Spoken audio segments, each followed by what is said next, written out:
Video पसंद आया तो लाइक करके शेयर करना बिल्कुल न भूलें और इसी तरह मेरे और वीडियोस के नोटिफिकेशन पाने के लिए सब्सक्राइब का बटन दबाकर बेल आइकन जरूर दबाएं।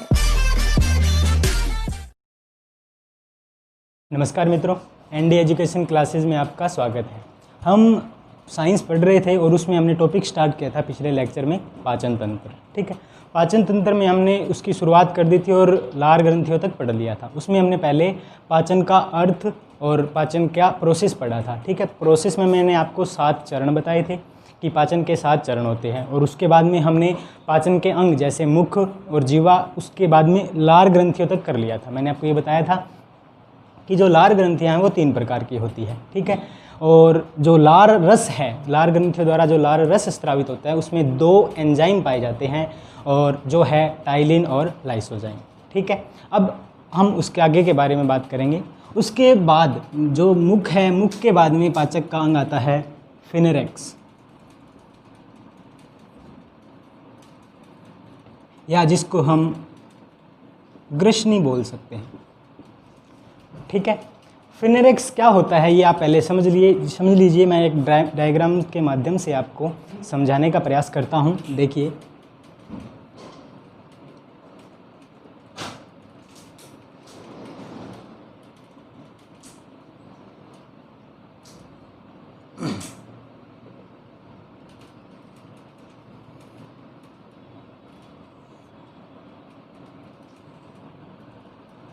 रफ सा डायग्राम है जिससे आपको समझ में अच्छे से आ जाएगा। बिल्कुल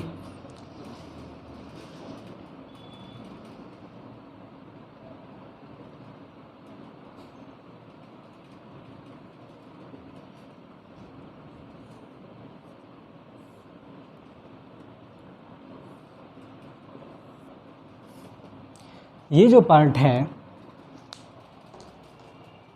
वो है आपका, मान लीजिए, फेफड़े, लंग्स। ठीक है, ये जो पार्ट हो गया वो आपका अमाशय,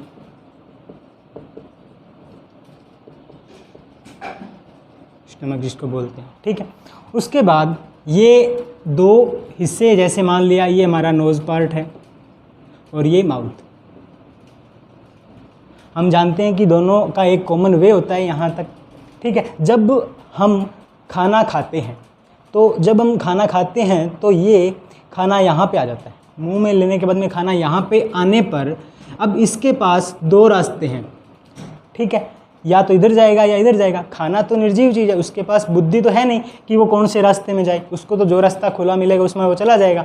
अगर बाई चांस आपका खाना इस पाइप में चला गया, ठीक है, तो यहाँ पे ब्लॉकेज हो जाएगा, यानी कि सांस नहीं ले पाओगे। अगर आपका खाना श्वास नली में चला गया तो यहाँ ब्लॉकेज हो जाएगा, आप सांस नहीं ले पाओगे और आपकी कहानी खत्म हो जाएगी। ठीक है, तो इसके लिए ये है आपका जो विंड पाइप जिसको बोलते हैं, विंड पाइप और ट्रैकिया भी बोलते हैं इसको। ठीक है, और ये है आपकी फूड पाइप जिसको हम ओसियोफेगस बोलते हैं। ठीक है, तो अगर खाना आपका इस हिस्से में चला गया तो ये ब्लॉकेज हो जाएगा और आप सांस नहीं ले पाओगे, जिससे कि आपके सांस लेने में तकलीफ होगी और आपकी कहानी ख़त्म हो जाएगी। उसके बाद इसीलिए यहाँ पे एक अंग पाया जाता है जिसको हम बोलते हैं एपिग्लोटिस।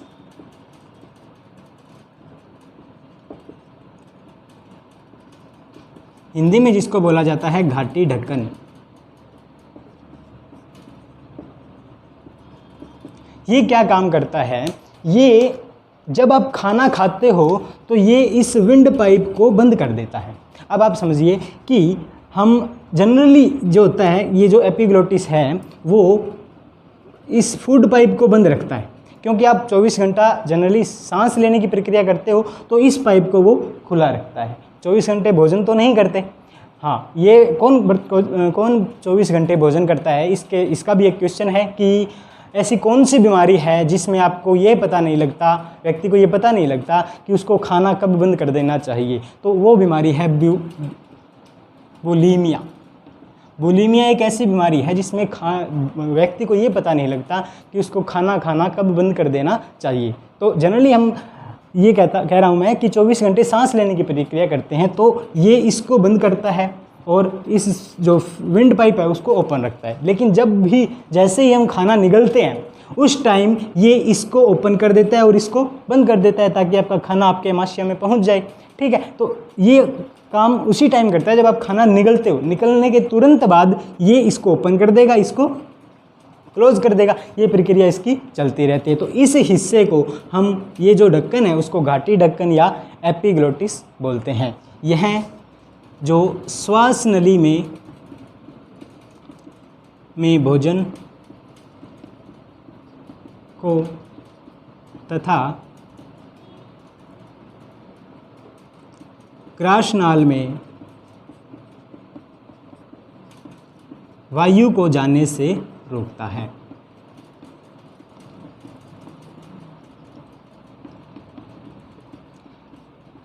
तो आप समझ गए होंगे कि एपिग्लोटिस का क्या कार्य होता है। बहुत ही इंपॉर्टेंट कार्य है ये, कि अगर थोड़ा सी भी गड़बड़ होगी तो हमारा स्वास्थ्य भी खराब हो सकता है।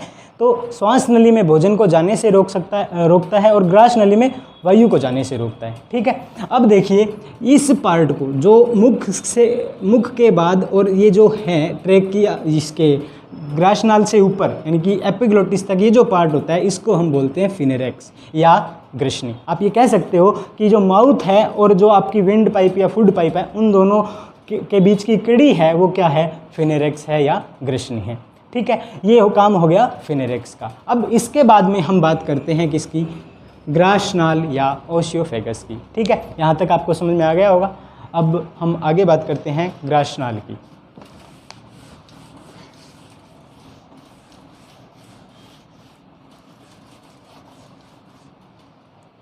जो ग्रासनाल है वो एक पेशीय संरचना होती है, पेशीय नली होती है, सीधी सी बात है। आप इसको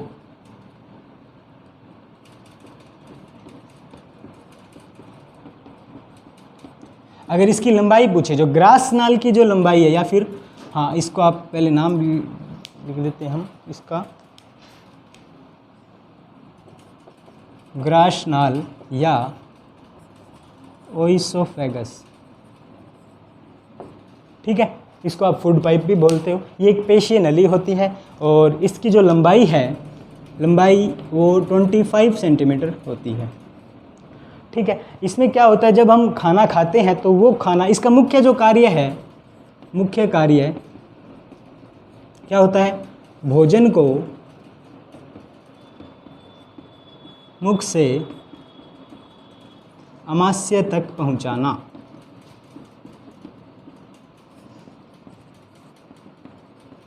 ठीक है, ये इसका मुख्य कार्य हो गया। अब जब हम खाना खाते हैं तो वो आमाशय तक पहुंचता है। इसके लिए आप एग्जांपल समझ सकते हो, जैसे आपने सांप को देखा होगा। सांप जब भी कुछ खाता है या मेंढक खाता है तो उसमें इस प्रकार का फैलाव या सिकुड़न होती है उसमें। ठीक है, इसी प्रकार जब हम खाना खाते हैं तब भी हमारी जो फूड पाइप है उसमें इस प्रकार संकुचन और फैलाव होता है। इस गति को हम बोलते हैं क्रमाकुंचन गति। ठीक है, यानी इसको क्या बोलते हैं हम, क्रमाकुंचन गति। और इसको इसी बोला जाता है पेरिस्टेलिसिस। क्रमाकुंचन को इंग्लिश में बोला जाता है पेरिस्टेलिसिस। ठीक है,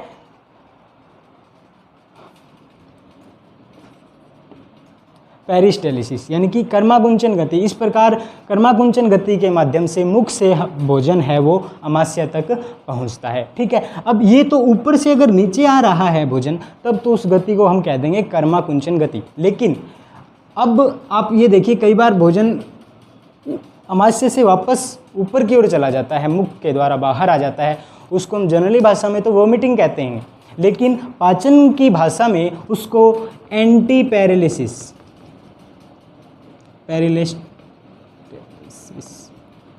पेरिस्टेलिसिस कहा जाता है, या फिर इसको आप बोलते हो व्युत्क्रमाकुंचन। ठीक है, जिसको हम वोमिटिंग बोलते हैं उसको पाचन की भाषा में क्या बोला जाता है, व्युत्क्रमाकुंचन या एंटी पेरिस्टेलिसिस। ठीक है, अब देखिए हाँ, यहाँ हमने सांप के बारे में बात की थी, तो आप ये बता दीजिए कि सांप की स्टडी को क्या कहते हैं। सांप की स्टडी को कहते हैं सर्पेंटोलॉजी। और सांप के जहर के अध्ययन को कहते हैं हम टॉक्सिकोलॉजी, क्योंकि इस टाइप के भी क्वेश्चन आते हैं कि किस की स्टडी को हम क्या कह सकते हैं। ठीक है, तो हम ये बीच में अगर कोई शब्द आया तो उसको हम बता सकते हैं। ठीक है, टॉक्सिकोलॉजी, जहर के अध्ययन को क्या कह देते हैं, टॉक्सिकोलॉजी। ठीक है, ये हो गई हमारी ग्रासनाल। इसमें कुछ इतना ही था। जब ग्रासनाल से हमारा भोजन अमाशय में पहुंच गया, अब हम पढ़ेंगे अमाशय के बारे में। ठीक है, देखिए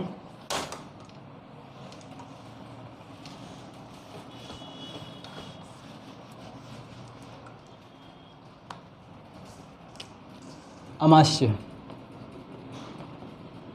या इसको बोलते हैं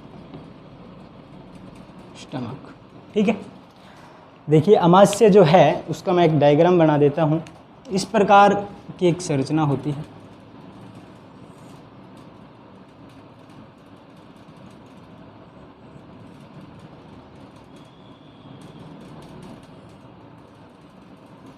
ठीक है, ये जैसे आपकी ग्रासनाल जो है फूड पाइप एंटर कर रही है, ये है आपकी फूड पाइप, ये है आपका अमाशय।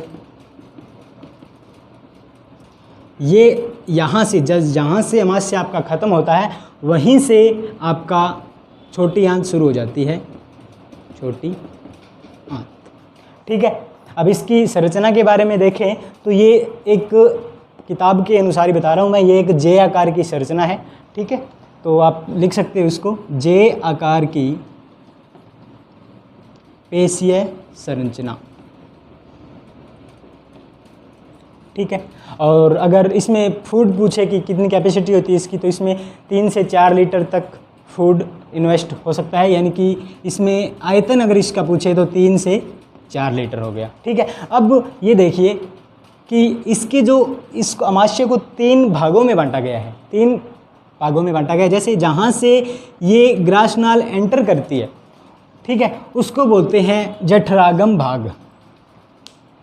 अमाशय को 3 भागों में बांटा गया है। ठीक है, उनमें पहला पार्ट ये है जहाँ से, ये पहला पार्ट हो गया जहाँ से ग्रासनाल जो है वो एंटर करती है, उस पार्ट को कहा जाता है जठरागम।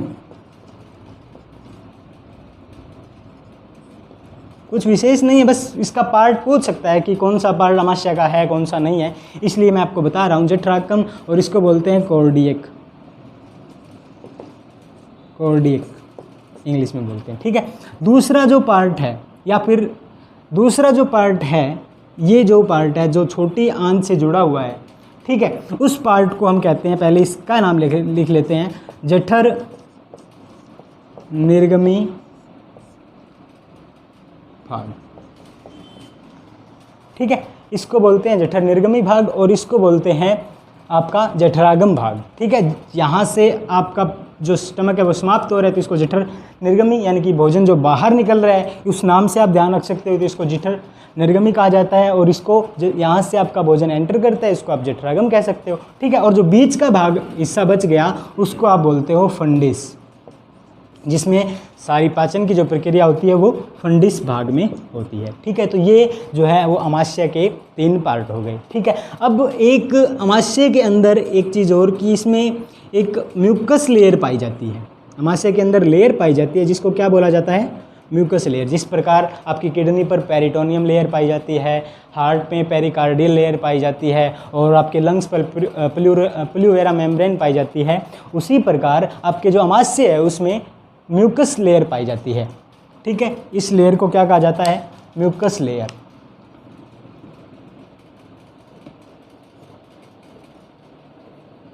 ठीक है, म्यूकस लेयर पाई जाती है इसमें। अब देखिए, अब हम इसकी कुछ क्रियाविधि के बारे में बात कर लेते हैं कि क्या होता है, अमाशय की कहानी क्या होती है, इसमें कौन से एंजाइम पाए जाते हैं। ये बात हमने इसके स्ट्रक्चर के बारे में बात की थी कि एक जे आकार की पेशीय संरचना होती है, 3 से 4 लीटर इसका आयतन होता है।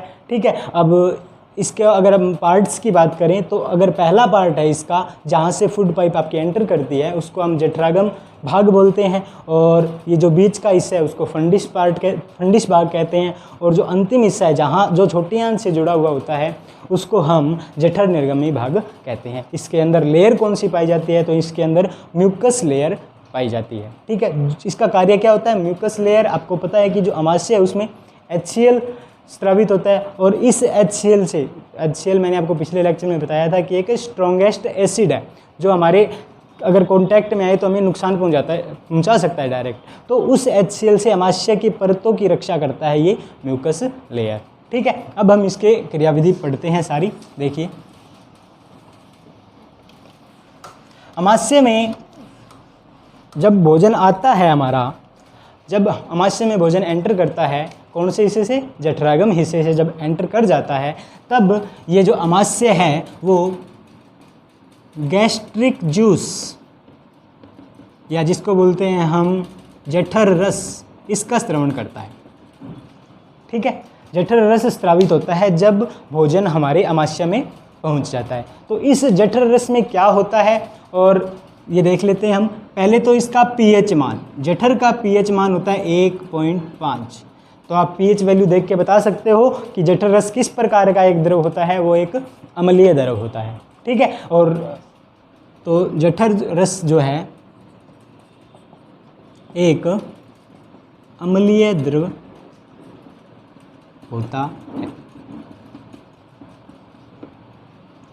ठीक है, अब देखिए कि जठर रस में कौन कौन से एंजाइम पाए जाते हैं, ये देख लेते हैं हम। क्या क्या पार्टिकल जो पाए जाते हैं इसमें। जठर रस में हम देखते हैं कि पेप्सिन एंजाइम पाया जाता है, जठर रस में रेनिन एंजाइम पाया जाता है, जठर रस में HC, ये 2 प्रकार के एंजाइम पाए जाते हैं जठर रस में। इनके अलावा HCl और H2O ये पाए जाते हैं।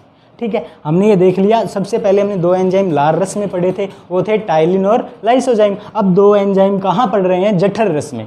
उसमें कौन से? पेप्सिन और रेनिन, ये इसके साथ में HCl और H2O। अब ये देखते हैं कि इनका कार्य क्या क्या होता है। ठीक है, तो पेप्सिन क्या करता है? पेप्सिन मैंने आपको शुरू में बताया था कि जो प्रोटीन है उसका पाचन कहाँ से शुरू होता है? उसका पाचन शुरू होता है अमाशय से। ठीक है, तो पेप्सिन जो है वो प्रोटीन का पाचन करता है।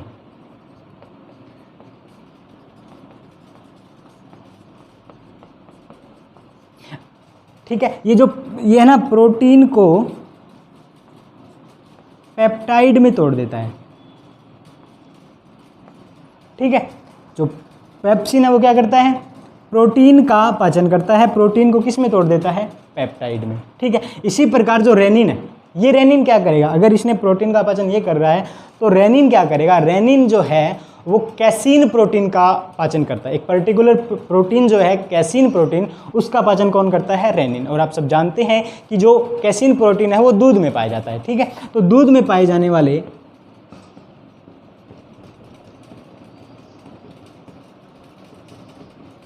कैसीन प्रोटीन का पाचन करता है। ठीक है, अब आप ये समझ चुके हो कि दूध में पाए जाने वाले जो कैसीन प्रोटीन है उसके पाचन के लिए उत्तरदायी एंजाइम कौन सा है? रेनिन। ठीक है, तो ओल्ड एज में ना एक फैक्ट ये है कि ओल्ड एज में रेनिन का जो सिक्रेशन है वो कम हो जाता है।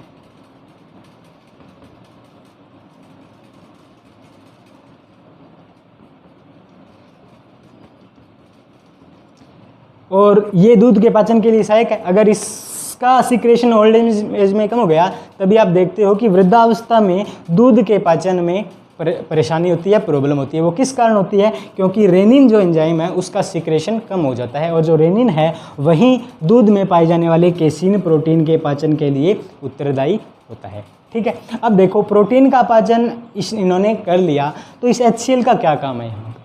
ठीक है, जो HCl है, अब एक बात ध्यान रखना आप, ये जो पेप्सिन और रेनिन है इनको कार्य करने के लिए अम्लीय माध्यम की आवश्यकता होती है। तो इनको कार्य करने के लिए HCl है जो अमाशय में माहौल तैयार करता है, कह सकते हो आप कि HCl जो है वो अम्लीय वातावरण प्रोवाइड कराता है पेप्सिन और रेनिन को कार्य करने के लिए। तो इसी का यही कार्य है, अम्लीय वातावरण तैयार करना। ठीक है, आपसे ये क्वेश्चन पूछा जा सकता है कि अमाशय में भोजन का जो है वो किस प्रकार का माध्यम होता है भोजन में, तो वो अम्लीय टाइप का होता है। ठीक है, ऑप्शन में अम्लीय, क्षारीय, न्यूट्रल ये आ सकते हैं। तो अमाशय में भोजन किस प्रकार का होता है, अम्लीय माध्यम में होता है। ठीक है, अब उसके बाद HCl ने तो माहौल बना दिया, अम्लीय माध्यम बना दिया इनको, इन्होंने प्रोटीन का पाचन भी कर दिया। तो ये जो H2 है वो क्या काम आता है। कई बार ये एक मुश्किल क्वेश्चन पूछे तो ये भी पूछ सकता है कि जो गैस्ट्रिक जूस है या जो आपका जठर रस है उसमें वाटर का जो प्रतिशत है वो कितना होता है। तो इसमें जो वाटर का प्रतिशत होता है वो 95 से 97% होता है। वाटर की कंसंट्रेशन जो जठर रस में है वो कितनी होती है, 95 से 97%। ये काम इतना ही करता है, डाइल्यूट बनाता है बस इसको। जठर रस को क्या बनाता है, डाइल्यूट, क्योंकि HCl एक बहुत स्ट्रॉन्गेस्ट एसिड है। अगर ये सीधा इसकी कंसंट्रेशन ज़्यादा हुई तो हमारे शरीर को नुकसान पहुंचा सकता है, इसलिए इसको डाइल्यूट बनाने का काम कौन करता है, वाटर करता है। तो इस प्रकार जो जठर रस है उसमें 4 प्रकार के तत्व पाए जाते हैं, पेप्सिन, रेनिन, HCl और H2O। इनका कार्य मैंने आपको बता दिया कि पेप्सिन जो है वो प्रोटीन का पाचन करता है।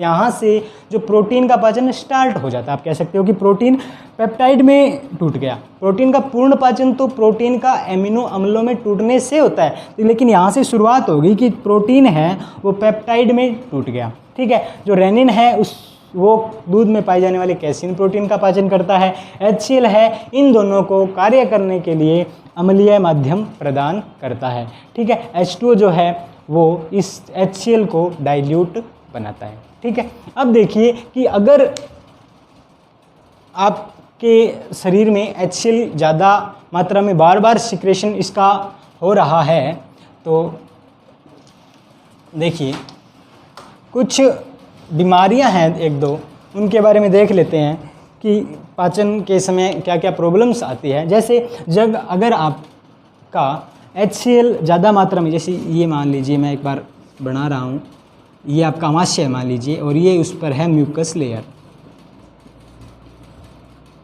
ठीक है, जब HCl ज़्यादा मात्रा में सिक्रेशन होगा, बाई चांस कैसे भी मान लीजिए ये अगर बार बार सिक्रेशन हो रहा है और म्यूकस लेयर के मध्य या काट के ये अगर अमाशय की दीवार तक पहुंच गया तो आपको नुकसान पहुंचाएगा, उसमें छेद छोटे छोटे छेद कर देगा। ठीक है, तो इस बीमारी को हम क्या कहते हैं, अल्सर। ठीक है, तो अल्सर में क्या होता है, अल्सर HCl द्वारा अमाशय की दीवार को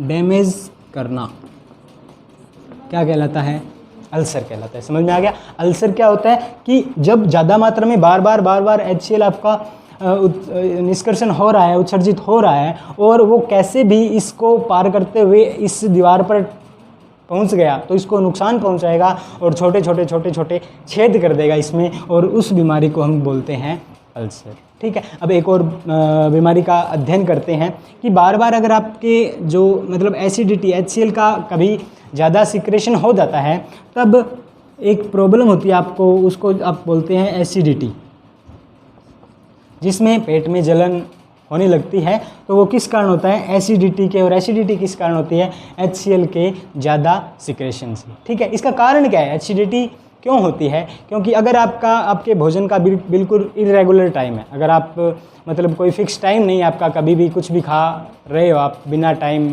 ठीक है, तब आपको एसिडिटी होने की संभावना ज़्यादा रहती है। अगर आप फास्ट फूड खाते हो, स्ट्रीट फूड खाते हो, ठीक है, तब आपको एसिडिटी होने की संभावना ज़्यादा रहती है। एक च्युइंगम अगर कोई बार बार काफ़ी मात्रा में च्युइंगम चबा रहा है तो उसको चबाने से भी आप, क्योंकि जब चबा रहे हो तो आपके अमाशय को ये सिग्नल मिल रहा है कि आप कुछ खा रहे हो तो ये इस HCl का जो है वो सिक्रेशन कर देंगे, ठीक है। तो HCl यहाँ पे कुछ आए नहीं तो ये पाचन किसका करेंगे, तो ये आपके पेट में जलन उत्पन्न कर देंगे, ठीक है। इस कारण जो है आपको एसिडिटी होगी, या फिर आप कह सकते हो कि HCl की ज़्यादा मात्रा में उत्सर्जन के कारण क्या होता है, एसिडिटी होती है, ठीक है। तो एसिडिटी में आप जानते हो कि इसके इलाज में हम क्या करते हैं, सबको पता ही है, इनो काम करे 6 सेकंड में, ठीक है। तो इनो में क्या होता है, इनो जैसे देखिए कि जो एसिडिटी है वो किस कारण हुई, अम्ल की HCl अम्ल की ज़्यादा मात्रा से, तो यानी कि HCl है, तो इसके लिए HCl अम्ल को न्यूट्रल बनाने के लिए हमें इसमें क्षार मिलाना पड़ेगा। तो जो इनो है वो क्या होता है, MgOH ट्वाइस, ये एक क्षार होता है MgOH ट्वाइस। जब इनकी रिएक्शन होती है तो क्या होता है कि ये MgCl2 ये बन जाता है एक लवण, साल्ट और H2O और वाटर। जब भी हम एसिड और बेस की रिएक्शन करवाते हैं तो एक साल्ट और वाटर बनता है। तो इसी प्रकार जब आपके अमाशय में HCl की मात्रा ज़्यादा हो जाती है तब हम MgOH ट्वाइस का उपयोग करते हैं इनो के रूप में, और जो हमारे जो एसिडिटी है उसको समाप्त कर देती है। इस MgOH ट्वाइस को हम मिल्क ऑफ मैग्नीशिया भी कहते हैं, ठीक है। MgOH ट्वाइस का एक नाम है, क्या कहते हैं इसको, मिल्क ऑफ मैग्नीशिया, ठीक है।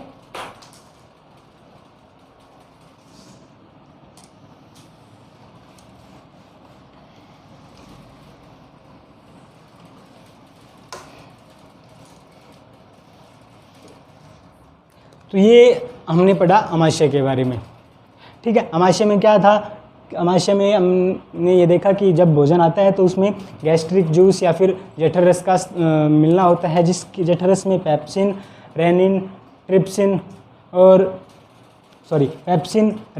HCl और H2O ये तत्व पाए जाते हैं। पेप्सिन प्रोटीन का पाचन करता है, ये कैसीन प्रोटीन का पाचन करता है, H2O इसको डाइल्यूट बनाता है और HCl इन दोनों को कार्य करने के लिए माध्यम देता है, ठीक है। और उसके बाद में अल्सर, जब HCl जो आपकी अमाशय की दीवार को नुकसान पहुंचा देता है तो उसको क्या कहा जाता है, अल्सर कहा जाता है, ठीक है। और एसिडिटी, ज़्यादा HCl के सिक्रेशन से पेट में जलन होती है, उसको क्या कहा जाता है, एसिडिटी। उसके निदान के लिए हम क्या करते हैं, हम MgOH ट्वाइस इनो के रूप में लेते हैं, ठीक है।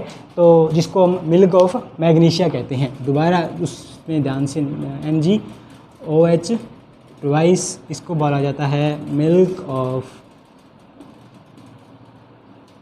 मैग्नीशिया, ठीक है। अब देखिए इसके बाद में पार्ट आता है छोटी आंत। लेकिन अगर मैं आपको थोड़ा सा ओवरव्यू दे देता हूँ छोटी आंत का, क्योंकि छोटी आंत एक थोड़ा बड़ा पार्ट है, इसका समझाने में काफ़ी टाइम लग जाएगा, तो लेक्चर बड़ा हो जाएगा, ठीक है। तो ये थोड़ा सा ओवरव्यू देके एक मैं एंजाइम्स के बारे में आपको बता देता हूँ पहले, कि कौन कौन से एंजाइम क्या क्या कार्य करते हैं और कहाँ कहाँ पाए जाते हैं, ठीक है, कौन से रस में पाए जाते हैं। क्योंकि अगर आपसे बायो में ये पाचन तंत्र से क्वेश्चन आए तो उनमें से ज़्यादा संभावना यही रहती है कि वो क्वेश्चन है वो एंजाइम से आए। बाकी तो हम साथ साथ पढ़ते हैं, जैसे मैंने बताया था कि लार रस में आपका टाइलिन और लाइसोजाइम पाया जाता है, और इस जठर रस में पेप्सिन और रेनिन पाया जाता है, साथ साथ पढ़ेंगे। लेकिन उनको इम्पोर्टेंस को देखते हुए हम अलग से भी उनका अध्ययन करेंगे, और उसके लिए थोड़ा सा ओवरव्यू मैं आपको छोटी आंत का दे देता हूँ, क्योंकि ये कंप्लीट तो नहीं होगी लेकिन थोड़ा सा ओवरव्यू दे देता हूँ। अगले लेक्चर में हम इसको कंप्लीट कर लेंगे। जैसे छोटी आंत है, एक रफ सा डायग्राम बना देता हूँ। बुक का डायग्राम आपने देखा होगा, आप देख भी लोगे, ठीक है। वो आपका ज़रूरी है कि आपको ये समझ में आए, ठीक है, क्योंकि आपको वनडे एग्ज़ाम देना है, कोई पूरा ड्रॉ तो करना नहीं है, ठीक है। तो इसलिए मेन इम्पोर्टेंट बात ये है कि आपको समझ में आए। तो उसके लिए देखिए कि ये आपका अमाशय हो गया, और यहाँ अमाशय से जब ख़त्म होकर भोजन छोटी आंत में जब आता है तो यहाँ कुछ डाइजेस्टिव ग्लैंड होती है, जैसे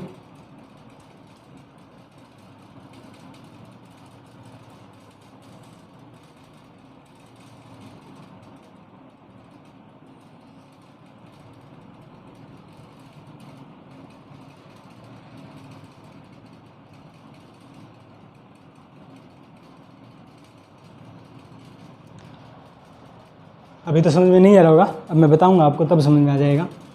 देखिए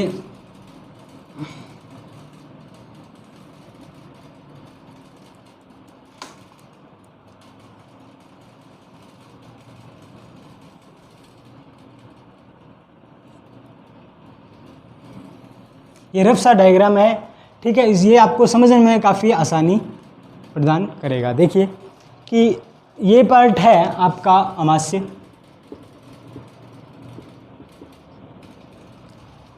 जहाँ से अमाशय समाप्त होगा वहाँ से आपकी छोटी आंत स्टार्ट हो जाएगी।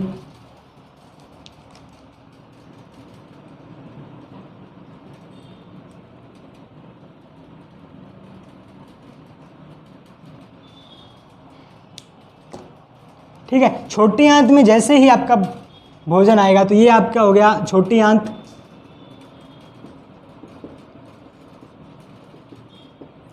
ठीक है, छोटी आंत में जैसे ही भोजन आएगा तो अग्नाशय से आपका अग्नाशय रस आएगा।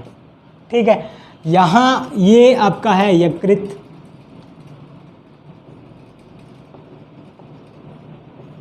और ये है आपका पित्ताशय। छोटी आंत में जब भोजन आता है तो अग्नाशय से अग्नाशय रस आता है। यकृत में आपका पित्त रस बनता है जो पित्ताशय में स्टोर होता है, और जब उसकी आवश्यकता होती है तो वो पित्त रस भोजन में आता है। ठीक है, और जो छोटी आंत है उसमें जो ब्रूनर ग्लैंड्स पाई जाती है वो किस रस का स्रावन करती है? वो आंत्र रस का स्रावन करती है। तो इस प्रकार सारे एंजाइम छोटी आंत में भोजन का पूर्णतः पाचन कर देते हैं, और जो पचित भोजन है वो बड़ी आंत में जाता है। ठीक है, उस पचित भोजन पहले तो इलियम हिस्से में आएगा, इलियम हिस्से के बाद में बड़ी आंत के रेक्टम हिस्से से वो बाहर निकाल दिया जाएगा। तो मेरे ये बताने का मतलब आपको बस एक बार तो इतना ही था कि आपको ये पता लगे कि अग्नाशय रस, यहाँ से पित्त रस और आंत्र से आंत्र रस आपका भोजन में मिलता है। तो आपके भोजन में 1, 2, 3, चौथा जठर रस और 5वां लार रस, 5 प्रकार के एंजाइम, 5 प्रकार के जो जूस है या रस है वो मिलते हैं। अब इनके में कौन से एंजाइम पाए जाते हैं और उनका क्या क्या कार्य होता है ये हम अभी देखते हैं। ठीक है, तो देखिए सबसे पहले हमने पढ़ भी लिया है और दोबारा देखेंगे कि सबसे पहले जो भोजन में मिलता है वो कौन सा रस होता है? लार रस। ठीक है, इसमें 2 प्रकार के एंजाइम पाए जाते हैं, एक तो टाइलिन और एक है लाइसोजाइम।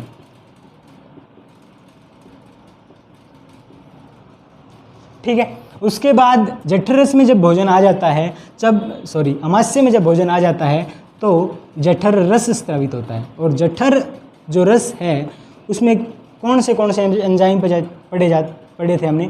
2 एंजाइम पढ़े थे, एक तो पेप्सिन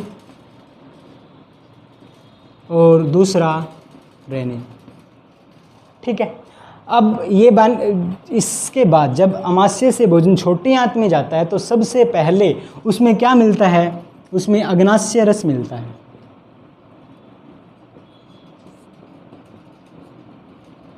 ठीक है, अग्नाशय रस में कौन कौन से एंजाइम पाए जाते हैं? अग्नाशय रस में 4 प्रकार के एंजाइम पाए जाते हैं, एमाइलेज,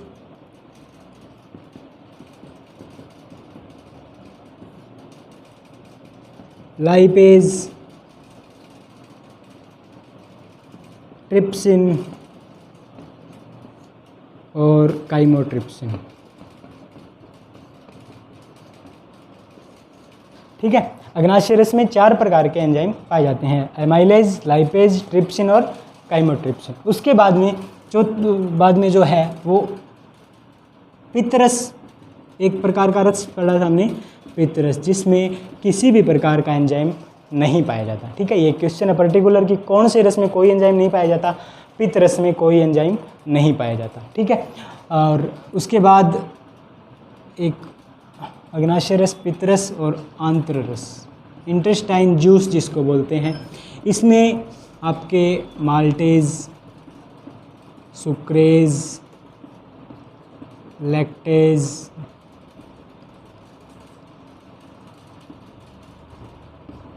ठीक है, और एक इरिप्सन,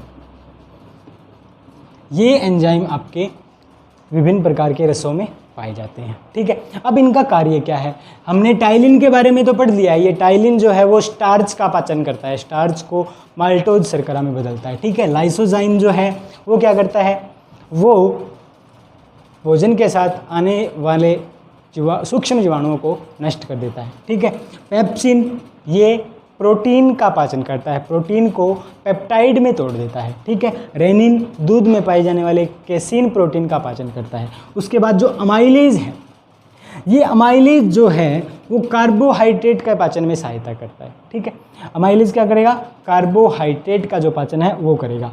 लाइपेज वसा का पाचन करता है।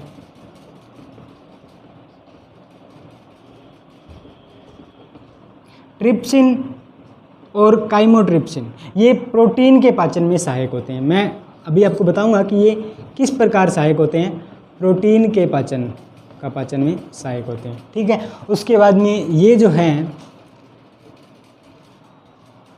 वो कार्बोहाइड्रेट से जो डाइसेकेराइड बनेंगे, उन डाइसेकेराइड्स को मोनोसेकेराइड में बदलोगे तो आप कह सकते हो कि ये कार्बोहाइड्रेट के पाचन में सहायता करते हैं।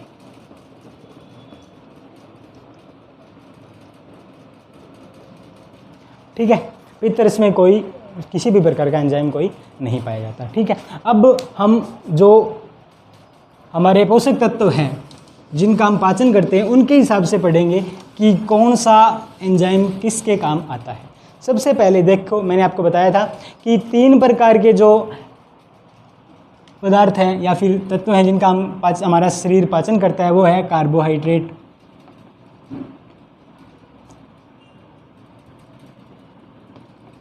तो सबसे पहले यही बात कि कार्बोहाइड्रेट का पाचन करने वाले एंजाइम जो है वो क्या कहलाते हैं, कार्बोहाइड्रेज। ये डायरेक्ट क्वेश्चन भी बन सकता है कि कार्बोहाइड्रेट का पाचन करने वाले एंजाइम क्या कहलाते हैं, कार्बोहाइड्रेट्स। ठीक है, तो अब देखिए कार्बोहाइड्रेट में 2 प्रकार मिल सकते हैं आपको, एक तो स्टार्च और एक ग्लाइकोजन, स्टार्च और ग्लाइकोजन। ठीक है, स्टार्च को तो टाइलिन जो एंजाइम है वो माल्टोज में बदल देता है, जो एक क्या है, डायासेकेराइड। ठीक है, और जो ग्लाइकोजन को मैंने आपको बताया था कि जो अमाइलेज है वो भी किसके पाचन में सहायता करता है, कार्बोहाइड्रेट की। ये ग्लाइकोजन एक प्रकार का कार्बोहाइड्रेट है, ये जो अमाइलेज है ये उसको डाइसेकेराइड में बदल देता है। उसमें से अब माल्टोज, सुक्रोज, लैक्टोज, इस प्रकार के जो डाइसेकेराइड है उसमें ग्लाइकोजन को अमाइलेज तोड़ता है। ठीक है, उसके बाद में फैट या वसा, वसा को जो पाचन करते हैं वसा का, उन एंजाइम को कहा जाता है लाइपेज, या फिर उस एक एंजाइम को क्या कहा जाता है, लाइपेज। ठीक है, तो वसा का पाचन करने वाले जो एंजाइम उनको क्या कहा जाता है, लाइपेज। जो हमने पढ़ा था कि जो वसा है वो किस में पाचन होते हैं, वसा का पाचन डायरेक्ट हो जाता है किस में, वसीय अम्ल यानी कि फैटी एसिड और ग्लिसरॉल में।